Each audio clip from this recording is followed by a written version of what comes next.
Hi friends, അസ്സലാമലൈക്കും. ബിസ്മി കിച്ചണിലോട്ട് എല്ലാവർക്കും സ്വാഗതം. ഇന്ന് നമ്മൾ ഒരു നേന്ത്രപ്പഴം വെച്ചിട്ടുള്ള വളരെ സിമ്പിളായിട്ടുള്ള ഒരു അടിപൊളി റെസിപ്പിയാണ് ചെയ്യുന്നത്. എങ്ങനെയെന്ന് നോക്കാം. അതിനായിട്ട് ഇവിടെ ഒരു മീഡിയം വലിപ്പമുള്ള നേന്ത്രപ്പഴം എടുത്തിട്ടുണ്ട്. നല്ല പഴുത്തിട്ടുള്ള പഴമാണെങ്കിൽ ഇതിനു വേണ്ടി യൂസ് ആക്കാം കേട്ടോ. ഇത് കുറച്ചൊന്ന് പഴുപ്പ് കമ്മിയായ അതാണ്, നല്ല പഴുത്ത് ഇങ്ങോട്ട് ഇതായിട്ടില്ല എന്ന് മാത്രം.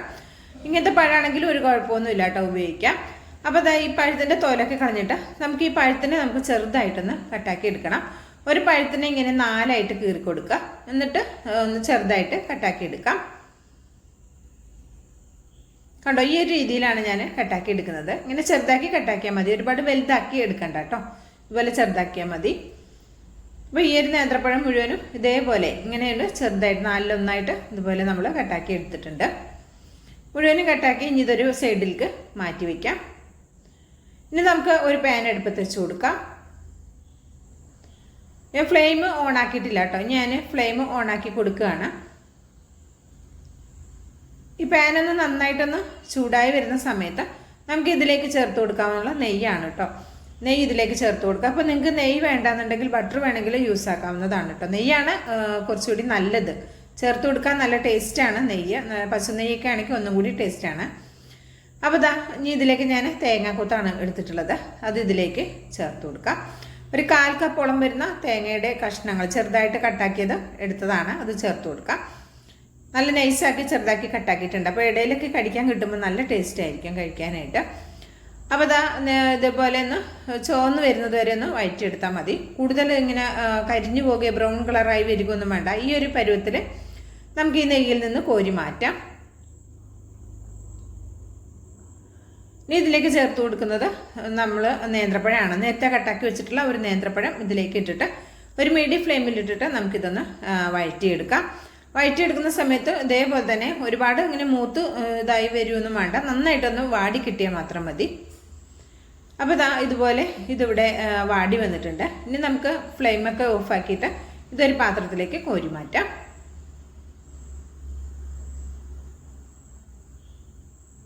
വീഡിയോ ഇഷ്ടമാണെങ്കിൽ തീർച്ചയായിട്ടും ഒരു ലൈക്ക് തന്ന് സപ്പോർട്ട് ചെയ്യാൻ ആരും മറക്കരുതേ. ഇനി ഞാൻ എടുക്കുന്നത് അവലാണ്. ഞാൻ ഈ മില്ലിൽ നിന്നാണ് കേട്ടോ അവൽ അധികവും വാങ്ങുന്നത്. അപ്പോൾ ഇത് നമുക്ക് എന്താ പറയുക, ചായയുടെ ഒപ്പം കഴിക്കാൻ നല്ലതാണ്. നല്ല ക്രിസ്പി ആയിട്ടുള്ള അവലാണ് കേട്ടോ. മട്ടവലാണ് എടുത്തിട്ടുള്ളത്. 250 ml കപ്പിൽ 1 കപ്പ് അവലെടുക്കുന്നുണ്ട്. ഇപ്പോൾ അവൽ പണ്ട് കാലത്തൊക്കെ, ഞാനൊക്കെ ചെറുതായിരുന്ന കാലത്തൊക്കെ എന്താ പറയുക, ചായയിൽ നമ്മൾ അവലും തേങ്ങയൊക്കെ കട്ടൻ ചായയിൽ ഇട്ടിട്ട് കഴിക്കുമായിരുന്നു. അതുപോലെ തന്നെ അരി വറുത്തതും തേങ്ങയും ചായയിൽ ഇട്ടിട്ട് കഴിക്കുമായിരുന്നു. അപ്പം ഇങ്ങനെയൊക്കെ ആരെങ്കിലും കഴിച്ചിട്ടുണ്ടെങ്കിലും ഇപ്പോഴും കഴിക്കുന്നുണ്ടെങ്കിൽ, ഇപ്പോഴും ഞാൻ ഇടയ്ക്കൊക്കെ കഴിക്കും കേട്ടോ. അങ്ങനെ കഴിക്കുന്നവരാരെങ്കിലും ഉണ്ടെങ്കിൽ തീർച്ചയായിട്ടും കമൻറ്റ് ചെയ്യാൻ മറക്കരുത്. അവലൊക്കെ കാണുമ്പോൾ പഴയ കാലങ്ങളാണ് ഓർമ്മ വരുന്നത്. ഇപ്പോൾ അവൽ ഞാനൊന്ന് കഴുകി എടുത്തിട്ടുണ്ട് കേട്ടോ. നമ്മൾ മില്ലിൽ നിന്ന് വാങ്ങുന്ന അവലാണെങ്കിലും ചെറിയൊരു പൊടിയൊക്കെ ഉണ്ടാവും, മുട്ടവലല്ലേ, പൊടിയൊക്കെ ഉണ്ടാവും. ഒന്ന് കഴുകി എടുത്തിട്ടുണ്ട്, അതവിടെ മാറ്റി വെച്ചിട്ടുണ്ട്. ഇനി ഇതുപോലെ ഒരു പാത്രം അടുപ്പത്ത് വെച്ച് കൊടുത്ത് ഒന്ന് ചൂടായി വരുമ്പോൾ ഇതിലേക്ക് ഞാൻ 1/2 ലിറ്റർ പാലാണ് ഉപയോഗിക്കുന്നത്. പാലൊന്ന് ചൂടായി വരണം. ഇതുപോലെ ഒന്ന് നന്നായിട്ടൊന്ന് ചൂടായി വരുമ്പോൾ ആവിയൊക്കെ പറന്ന് കണ്ടോ, ഇതുപോലെ ഒന്ന് ചൂടായി വരുന്ന സമയത്ത് നമ്മൾ കഴുകി വാരി വെച്ചിട്ടുള്ള അവൽ ഇതിലേക്ക് ചേർത്ത് കൊടുക്കാം. ഞാൻ ഇവിടെ എന്താ പറയുക, കവർ പാലിലാണ്, മിൽമയുടെ കവർ പാലിലാണ് ഇത് തയ്യാറാക്കുന്നത്. ഇപ്പം നിങ്ങൾക്കിത് ശർക്കര പാനിയൊക്കെ ഒഴിച്ചിട്ട്, പഞ്ചസാരയാണ് ഉപയോഗിക്കുന്നത്, നിങ്ങൾക്ക് ശർക്കര പാനിയൊക്കെ ഉപയോഗിച്ചാൽ തേങ്ങാപ്പാലിൽ ഇത് റെഡിയാക്കാൻ എടുക്കാം. അപ്പോൾ ഒന്നും കൂടി നല്ല ടേസ്റ്റ് ആയിരിക്കും. അപ്പം നമുക്ക് സാധാരണ പെട്ടെന്ന് തയ്യാറാക്കാനായിട്ട് ഞാൻ ഇതുപോലെ കവർ പാൽ ഉപയോഗിച്ചത്. അപ്പോൾ ഇങ്ങനെ ഒരു മീഡിയം ഫ്ലെയിമിൽ വെച്ചിട്ട് ഇതൊന്ന് തിളപ്പിച്ചെടുക്കണം. അവൽ നമുക്ക് നന്നായിട്ടൊന്ന് വേവിച്ചെടുക്കണം. അപ്പോൾ ഇടയ്ക്കിടയ്ക്കൊന്ന് ഇളക്കി കൊടുക്കുകയും ചെയ്യണം. ഒരു മീഡിയം ഫ്ലെയിമിലാണ് വെച്ചത്. ഇനി ലോ ഫ്ലെയിമിൽ വെച്ചിട്ട് ഇത് നമുക്ക് 2 മിനിറ്റ് അടച്ചു വെച്ച് കുക്ക് ചെയ്തെടുക്കാം. അപ്പോൾ അവലൊക്കെ നന്നായിട്ട് വെന്ത് വന്നോളൂ.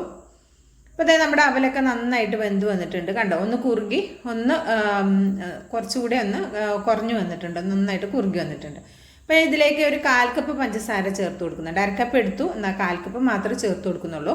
ഇനി പഞ്ചസാര ഒന്ന് മെൽറ്റാക്കിയതിന് ശേഷം ഇതിലേക്ക് ഞാൻ 1 ടേബിൾ സ്പൂൺ മിൽക്ക് മെയ്ഡാണ് എടുത്തിട്ടുള്ളത്, അതുകൂടെ ചേർത്ത് കൊടുക്കുക. അപ്പം മിൽക്ക് മെയ്ഡ് കയ്യിലുണ്ടെങ്കിൽ ഉറപ്പായും ചേർത്ത് കൊടുക്കുക.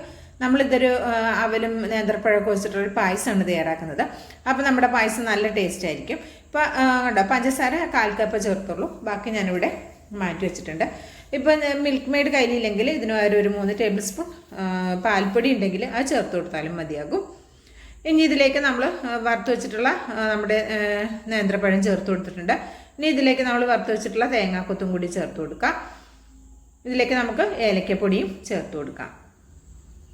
ഒരു 1/2 ടീസ്പൂണോളം ഏലക്കപ്പൊടി ചേർത്തിട്ടുണ്ട്. പഞ്ചസാരയും നമ്മൾ ഏലക്കയും കൂടി പൊടിച്ചെടുത്തിട്ടുള്ള പൊടിയാണ് ചേർത്ത് കൊടുത്തത്. ലോ ഫ്ലെയിമിലാണ് വെച്ചിട്ടുള്ളത്. ഇപ്പോൾ ഈ സമയത്ത് മധുരമൊക്കെ ഒന്ന് നോക്കി നോക്കാം. കറക്റ്റാണ്, നല്ല ടേസ്റ്റ് ഉണ്ട് കേട്ടോ ഇപ്പോൾ തന്നെ കഴിക്കാൻ. ഇനി ഇതിലേക്ക് ആ വറുത്ത തേങ്ങാക്കൊത്ത് കൂടെ ചേർത്ത് കൊടുക്കുക. നിങ്ങൾക്ക് നെയ്യ് വേണമെങ്കിൽ ഈ സമയത്ത് നെയ്യ് ഒരു 1/2 ടീസ്പൂണൊക്കെ ചേർത്ത് കൊടുത്താലും നല്ലതാണ് കേട്ടോ. നമ്മൾ ആ വറുത്ത നെയ്യ് മാത്രമേ ഇതിലേക്ക് ഉപയോഗിച്ചിട്ടുള്ളൂ. ആ കോരി എടുത്തില്ലേ എന്താ പറയുക തേങ്ങാക്കൊത്തൊക്കെ, അതിലുണ്ടായിരുന്ന ആ നെയ്യ് മാത്രമേ ഇതിലേക്കുള്ളൂ. വേറെ പ്രത്യേകിച്ച് ഒരുപാട് നെയ്യൊന്നും ആഡാക്കിയിട്ടില്ല. ഇപ്പം ജസ്റ്റ് ഇതുപോലെ ഒന്ന് തിള വരുന്ന സമയത്ത് ഇനി നമുക്ക് ഫ്ലെയിമൊക്കെ ഓഫാക്കി കൊടുത്തിട്ട് ഇതൊരു 5-6 മിനിറ്റ് നമുക്കിതൊന്ന് അടച്ച് വെക്കാം കേട്ടോ. ഒരു 10 മിനിറ്റൊക്കെ അടച്ച് വെച്ചാൽ നല്ലതാണ്. എന്നിട്ട് ഇത് സെർവ് ചെയ്യുകയാണ് നല്ലത്. അപ്പോൾ അതായത് ഞാനൊരു 10 മിനിറ്റ് ഇവിടെ അടച്ചു വെച്ചിട്ടുണ്ടായിരുന്നു. എന്നിട്ട് ഇത് നമുക്കൊരു പാത്രത്തിലേക്ക് സെർവ് ചെയ്യാം. ഇപ്പോൾ കണ്ട അത്യാവശ്യം ഒന്ന് കുറുകി റെഡിയായി വന്നിട്ടുണ്ട്. ഒരുപാട് ലൂസായിട്ടുള്ള ഒരു പായസമല്ല, കുറച്ചൊക്കെ കുറുകി വന്നിട്ടുള്ള ഒരു അടിപൊളി പായസമാണ്. അപ്പോൾ വീഡിയോ ഇഷ്ടമാകുകയാണെങ്കിൽ തീർച്ചയായിട്ടും ഒന്ന് ലൈക്ക് ചെയ്ത് സപ്പോർട്ട് ചെയ്യാൻ ആരും മറക്കരുത്.